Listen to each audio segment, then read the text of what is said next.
OSD हुए संक्रमित तो सेल्फ आइसोलेशन में गए सीएम। एक हफ्ते में दूसरी बार कैबिनेट बैठक स्थगित। तैयार हुआ बद्रीनाथ धाम का master plan. PM Narendra Modi की मंजूरी के बाद शुरू होगा काम। 400 करोड़ के आसपास का होगा खर्च। केदारनाथ की तर्ज पर तुंगनाथ में लगाया जाएगा कटप्पा पत्थर। मंदिर की सुंदरता में आएगा निखार। पूर्व राष्ट्रपति प्रणब मुखर्जी की अस्थियां गंगा में विसर्जित। पिता को याद कर भावुक हुए बेटे अभिजीत। देहरादून में हत्या को आत्महत्या बनाने की कहानी। पत्नी ने पति की बेरहमी से हत्या की। शराब पीकर पीटता था पति। बारिश और भूस्खलन से ने बढ़ाई मुसीबतें। देहरादून मसूरी मार्ग 48 घंटे से बंद। लगातार भूस्खलन होने से लोगों को लौटाया। आप देख रहे हैं के न्यूज, खबरों का सारथी। अब बात करते हैं बद्री धाम का मास्टर प्लान की। केदारनाथ धाम की तर्ज पर बद्री धाम का मास्टर प्लान तैयार कर लिया गया है। जल्द ही इस मास्टर प्लान को प्रधानमंत्री नरेंद्र मोदी के सामने प्रस्तुत किया जाएगा। पीएम की मंजूरी के बाद बद्रीनाथ धाम के सौंदर्यीकरण का काम शुरू हो सकता है। पीएमओ पहले ही इस मास्टर प्लान को देख चुका है। देखिए हमारी खास रिपोर्ट। तैयार हुआ बद्रीनाथ धाम का मास्टर प्लान। पीएम मोदी की मंजूरी के बाद शुरू होगा काम। केदारनाथ धाम की तर्ज पर बद्रीनाथ धाम का मास्टर प्लान। 400 करोड़ में पूरी होगी योजना। सड़कें होंगी चौड़ी। पर्यावरण का रखा जाएगा विशेष ध्यान।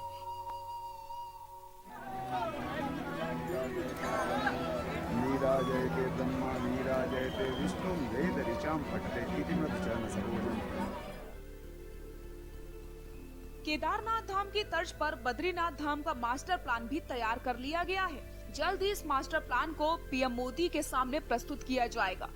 पीएम की मंजूरी के बाद बद्रीनाथ धाम के सौंदर्यीकरण का काम शुरू हो सकता है। पीएमओ पहले इस मास्टर प्लान को देख चुका है। बद्रीनाथ धाम के मास्टर प्लान के पूरा होने में करीब 400 करोड़ के आसपास का खर्च आने का अनुमान है। इसमें बद्रीनाथ धाम के सौंदर्यीकरण का काम मुख्य रूप से होना है। बद्रीनाथ धाम तक पहुंचने के संकरे रास्ते पर सबसे ज्यादा ध्यान रखा जाएगा। खबर है कि केदारनाथ धाम की तर्ज पर बद्रीनाथ धाम तक पहुंचने का पैदल मार्ग चौड़ा किया जाएगा, ताकि दूर से ही भगवान बद्रीनाथ के दर्शन किए जा सके। बद्रीनाथ धाम के विकास के लिए होने वाले कामों में पर्यावरण का विशेष ध्यान रखा जाएगा।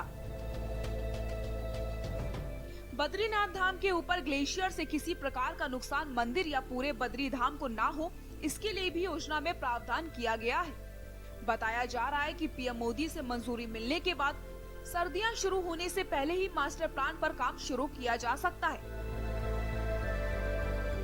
डेस्क रिपोर्ट के न्यूज इंडिया।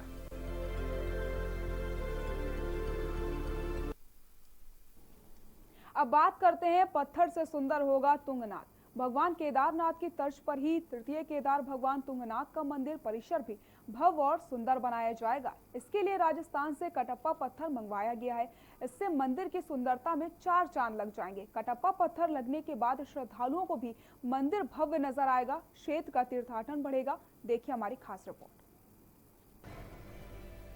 तुंगनाथ में लगाया जाएगा कटप्पा पत्थर। मंदिर की सुंदरता में आएगा निखार। केदारनाथ की तर्ज पर लगेगा कटप्पा पत्थर। तुंगनाथ धाम के परिसर की शोभा बढ़ाएगा कटप्पा पत्थर। तृतीय केदार तुंगनाथ धार्मिक स्थल के रूप में है विख्यात।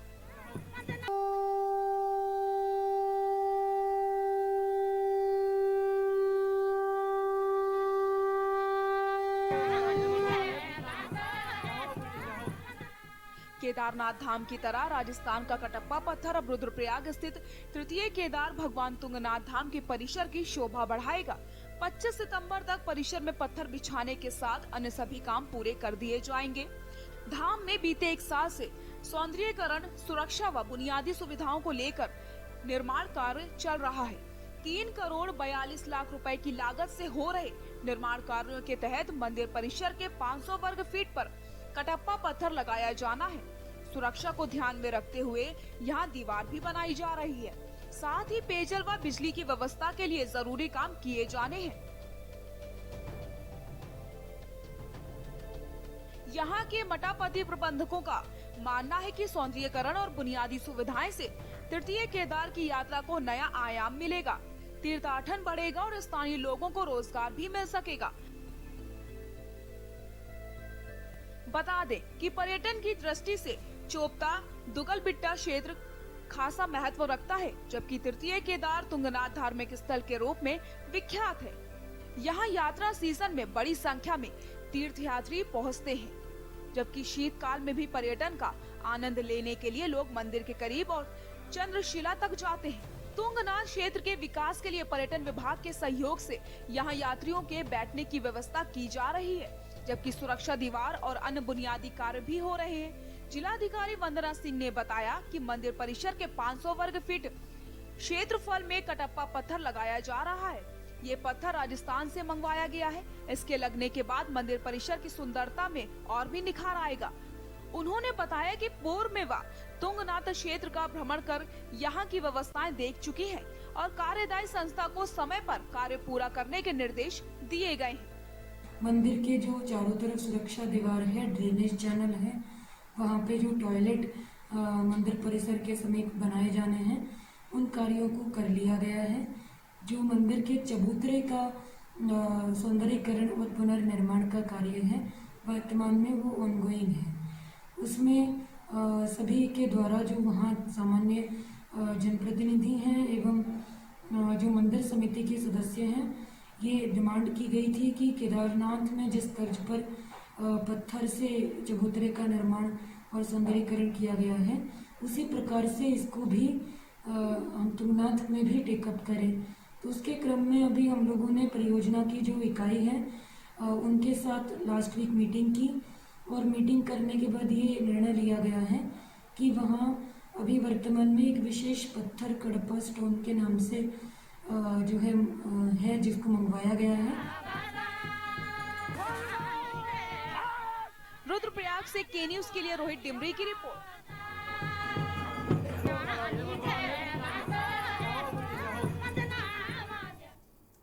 अब बात करते हैं संकट काल में मदद की। पिथौरागढ़ के मुंशियारी में आपदा के बाद भी मुश्किलें कम होने का नाम नहीं ले रही।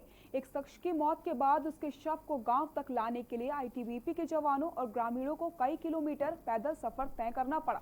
देखिए हमारी खास रिपोर्ट।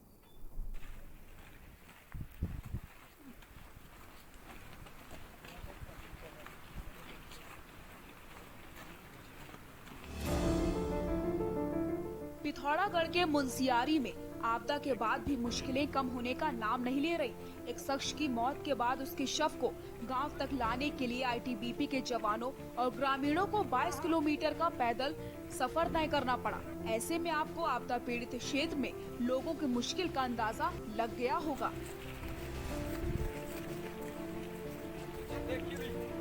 तस्वीरों में आप साफ देख सकते हैं किस तरीके से आईटीबीपी के जवान 22 किलोमीटर का सफर तय कर रहे हैं।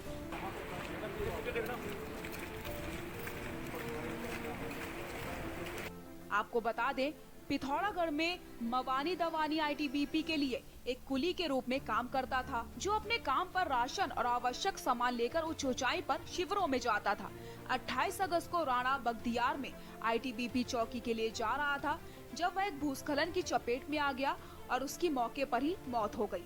रास्ता बंद होने के कारण शव मुंशियारी तक लाने में दिक्कत हो रही थी, इसलिए भूपेंद्र के 3 बच्चों और पत्नी ने शव लाने के लिए आईटीबीपी से मदद मांगी थी। 14वीं वाहिनी के सेनानी बलजिंदर सिंह ने बल के साथ जवानों को शव लाने की जिम्मेदारी सौंपी थी। रविवार रात जवान शव लेकर मुंशियारी पहुंचे। यहां से शव बांग पानी ले जाया गया। राणा की मृत्यु के एक दिन बाद 29 अगस्त को यात्रा शुरू हुई। पहले दिन 7 आईटीबीपी पुरुषों ने लीलम गांव तक पहुंचने के लिए 22 किलोमीटर की दूरी तय की, जहां वे रात के लिए रुक गए। अगले दिन शव को आईटीबीपी की जीप में मुंशियारी ले जाया गया। वहां से इसे राणा के पैतृक गढ़ गांव में ले जाया गया। 31 अगस्त को अंतिम संस्कार किया गया। डेस्क रिपोर्ट के न्यूज इंडिया।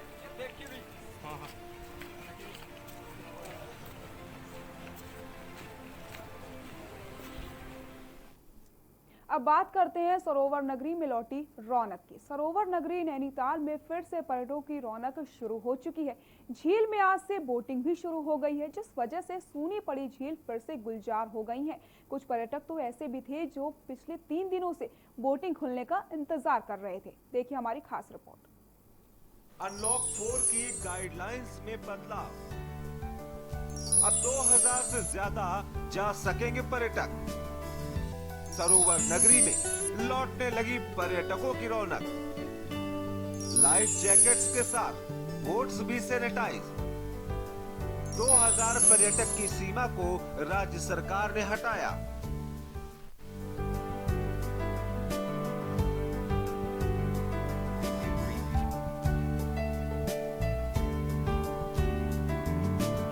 सरोवर नगरी नैनीताल में फिर से पर्यटकों की रौनक शुरू हो गई है। झील में आज से बोटिंग भी शुरू हो गई है, जिस वजह से सूनी पड़ी झील फिर से गुलजार हो गई है। कुछ पर्यटक तो ऐसे मिले जो पिछले 3 दिनों से बोटिंग खुलने का इंतजार कर रहे थे। नाव मालिक समिति के प्रबंधक विक्रम सिंह बिष्ट ने बताया कि कई महीनों से लॉकडाउन की वजह से रोजी रोटी का संकट था, जो अब दूर हो रहा है।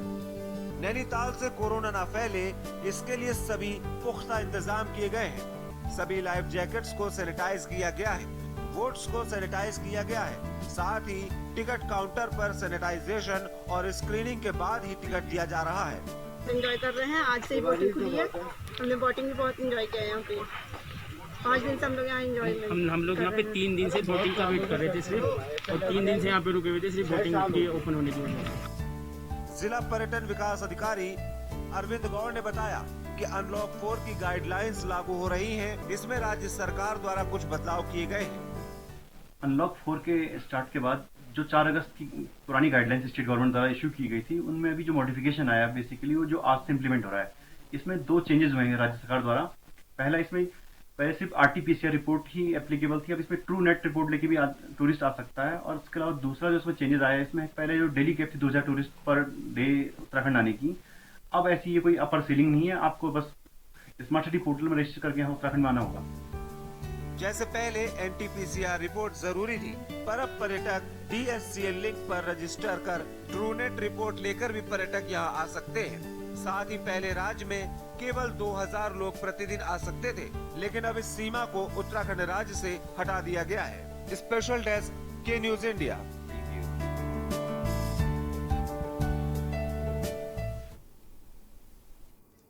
अब बात करते हैं गांव से विकास दूर क्यों। पहाड़ में कहावत है कि पहाड़ का पानी व पहाड़ की जवानी पहाड़ के काम नहीं आती। ये कहावत इसलिए भी सही है क्योंकि सड़क, स्वास्थ्य, शिक्षा, रोजगार ना होने के कारण लोग शहर की तरफ पलायन करने को मजबूर हो गए हैं। चमोली जिले में आज भी कुछ गांव हैं जहां के ग्रामीण सड़क न होने के चलते पैदल चलने को मजबूर हो चुके हैं। देखिए हमारी खास रिपोर्ट।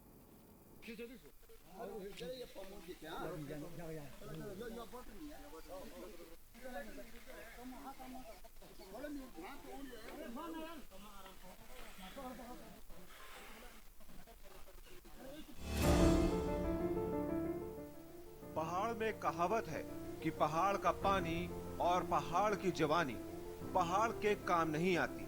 ये कहावत इसलिए भी है कि सड़क, स्वास्थ्य, शिक्षा, रोजगार न होने के कारण लोग शहर की तरफ पलायन करने को मजबूर हो जाते हैं। चमोली जिले में आज भी कुछ गांव हैं जहां के ग्रामीण सड़क न होने से पैदल चलने को मजबूर हैं। जोशीमठ ब्लॉक में सूखी भल्ला गांव, कर्णप्रयाग ब्लॉक का धनपुर, उमासैन, सकंड के ग्रामीण सड़क न होने से आज भी पैदल चलने को मजबूर हैं।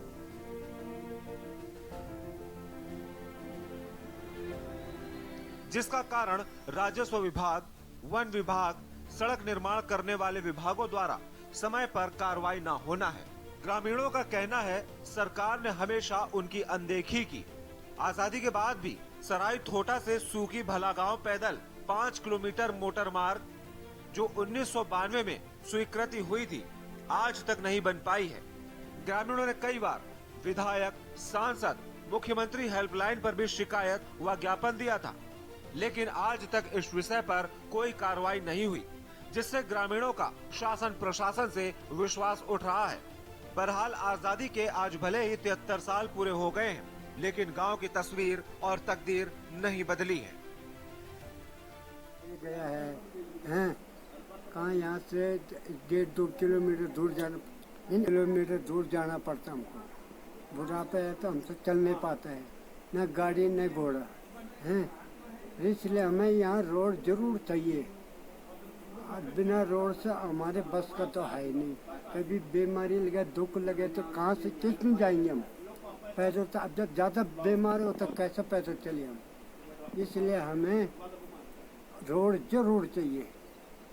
अगर ना देंगे तुम सरकार भी काहे करे भैया, हम भी काहे करे, हाँ, पर हमें रोड इमरजेंसी चाहिए। हम लोग 1994 से ही इस रोड के प्रयास में लगे हुए हैं। आज तक इस रोड की हालत तस के तस है। 5 किलोमीटर का पैदल है हमारे गांव जाने के लिए जो रास्ते हैं। आज भी हम लोग काफ़ी परेशान हैं। लगातार शासन प्रशासन को ज्ञापन देते हुए हम लोग थक चुके हैं, और जिससे कि ग्रामीणों में आक्रोश है। और आने वाले समय को देखते हुए आगामी जो चुनाव होंगे उसमें संपूर्ण ग्राम सभा ने चुनाव बहिष्कार का एक जिम्मा उठाया है कि हम लोग जब तक हमारे गांव में सड़क मोटर मार्ग अगर नहीं पहुंचती है तो हम लोग भी वोट किस आधार पर दें। अब वो कब बदलेगी, सियासतदानों की इन कच्चे मार्गों पर नजर कब जाती है, ये देखने वाली बात होगी। चमोली से के न्यूज के लिए अनिल राणा की रिपोर्ट।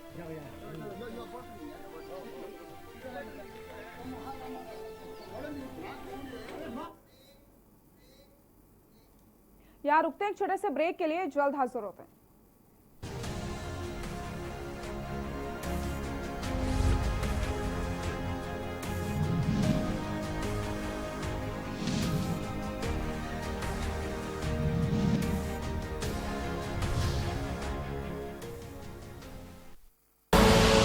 आप देख रहे हैं के न्यूज, खबरों का सारथी।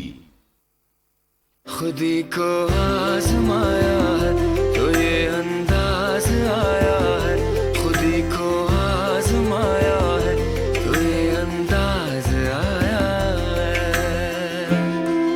तुम में भी मैं हूं, शुद्ध प्लस पान मसाला।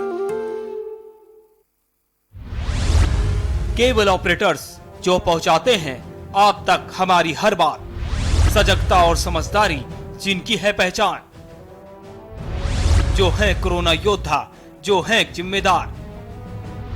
इन कोरोना योद्धाओं को के न्यूज का सलाम। आप हैं तो हम हैं, आपके बिना हम कुछ नहीं। देश भर के केबल ऑपरेटर्स कोरोना योद्धाओं का के न्यूज की तरफ से हार्दिक अभिनंदन। कोरोना संकट काल में के न्यूज इंडिया की देशवासियों से अपील है कि हम जाति धर्म को भूलकर कोरोना को हराने में एक साथ खड़े हों। जरूरतमंदों की मदद करें। कोरोना के खिलाफ जंग में हम अपना योगदान दें। हम सब मिलकर लड़ेंगे और मिलकर जीतेंगे।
क्या है प्री मैरिज कॉन्ट्रैक्ट?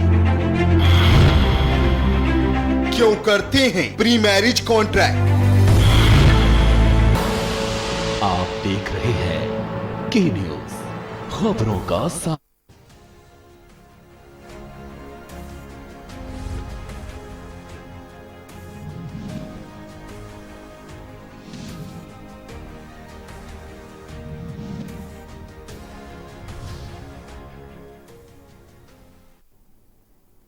ब्रेक के बाद एक बार फिर से आप सभी का स्वागत है। रुक करते हैं उत्तराखंड की खबरों का। स्वदेश दर्शन हेरिटेज सर्किट योजना के अंतर्गत कटरमाल एवं जागेश्वर का पर्यटन विकास किया जा रहा है। इसके तहत पार्किंग, जन सुविधा, साइट डेवलपमेंट, कैफे, सूचना केंद्र, solar light, open air theatre, Katarmal से मंदिर तक ट्रैक रूट, मंदिर तक सीढ़ी निर्माण, rest centre, view point, water tank, signage आदि कार्य किए जाएंगे। इससे स्थानीय युवाओं को पर्यटन में स्वरोजगार के अवसर प्राप्त होंगे। युवाओं को स्वरोजगार से जोड़ने के लिए हमारी सरकार कृत संकल्पित है।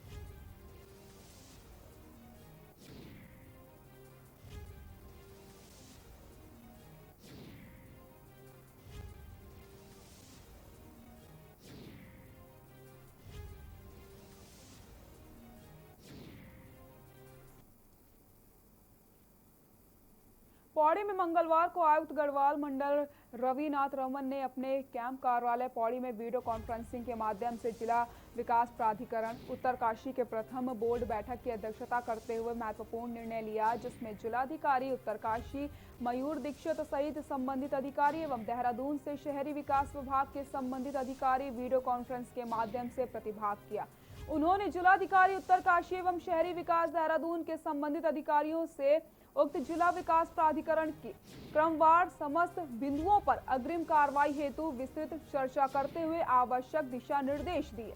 गढ़वाल आयुक्त रमन ने उत्तरकाशी में जिला विकास प्राधिकरण अस्तित्व में आने से कार्यालय ढांचा के अनुसार पदों के सृजन एवं पदों के सापेक्ष अन्य विभागों के कार्मिक को संबंध करने पर कार्यालय संचालन हेतु आवश्यक दिशा निर्देश दिए। उत्तरकाशी के जिला विकास प्राधिकरण के मास्टर प्लान की कार्रवाई शासन में गतिमान होने पर उन्होंने जिला विकास प्राधिकरण उत्तरकाशी के मास्टर प्लान अस्तित्व में आने तक जनपद टिहरी जिला विकास प्राधिकरण के तर्ज पर कार्य करने के निर्णय दिए। वहीं उन्होंने वित्तीय वर्ष 2020-21 के लिए 85 लाख की धनराशि की स्वीकृति की।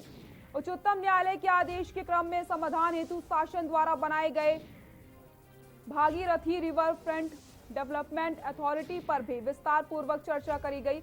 इस दौरान जिलाधिकारी उत्तरकाशी ने गंगोत्री विकास प्राधिकरण के 2 कार्मिकों को वेतन प्रकरण तथा गंगोरी से लेकर के बथेड़ी तक प्रतिबंधित क्षेत्र में अंतर्गत आने की जानकारी दी, जिस पर विस्तृत चर्चा करते हुए आवश्यक दिशा निर्देश दिए गए। जबकि नक्शा नवीस बिंदु को लेकर के आयुक्त गढ़वाल ने निर्देशित किया, प्राधिकरण के गाइडलाइन के अनुसार आर्किटेक्ट को लाइसेंस देना सुनिश्चित करें, चयनित लाइसेंसी आर्किटेक्ट के नाम इत्यादि सूचना पट पर अंकित करवाएं। प्राधिकरण के अंतर्गत आने वाले नागरिकों को ये भी सूचित किया गया कि लाइसेंसी आर्किटेक्ट से अपने निर्माण, मकान आदि के नक्शे बनवाएं। उन्होंने विकास प्राधिकरण के अंतर्गत विकास कार्यों में सौंदर्यीकरण के कार्यों को प्राथमिकता देने के निर्देश जारी किए, जिससे वह विचार करने वाले नागरिकों को सुगम सुविधा मिल सके।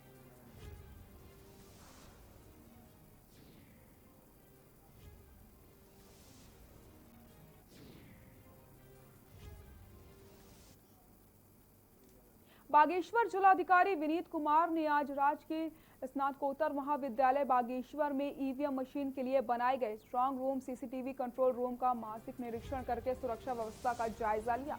निरीक्षण के दौरान जिलाधिकारी, जिला निर्वाचन अधिकारी ने ईवीएम एवं वीवीपैट मशीनों के सुरक्षा में तैनात सुरक्षा कर्मियों को निर्देश दिए कि ईवीएम एवं वीवीपैट मशीनों की सुरक्षा में किसी प्रकार की कोई लापरवाही न बरती जाए। इसमें सभी सुरक्षा कर्मी अपनी ड्यूटी का निर्वहन मुस्तैदी के साथ करें। जिलाधिकारी द्वारा सीसीटीवी कंट्रोल रूम का भी निरीक्षण किया गया।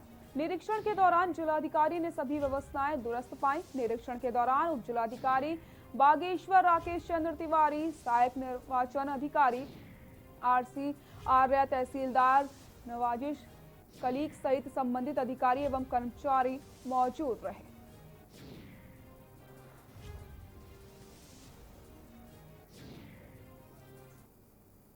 बुलेटिन में फिलहाल के लिए इतना ही। देखते रहिए के न्यूज इंडिया। नमस्कार।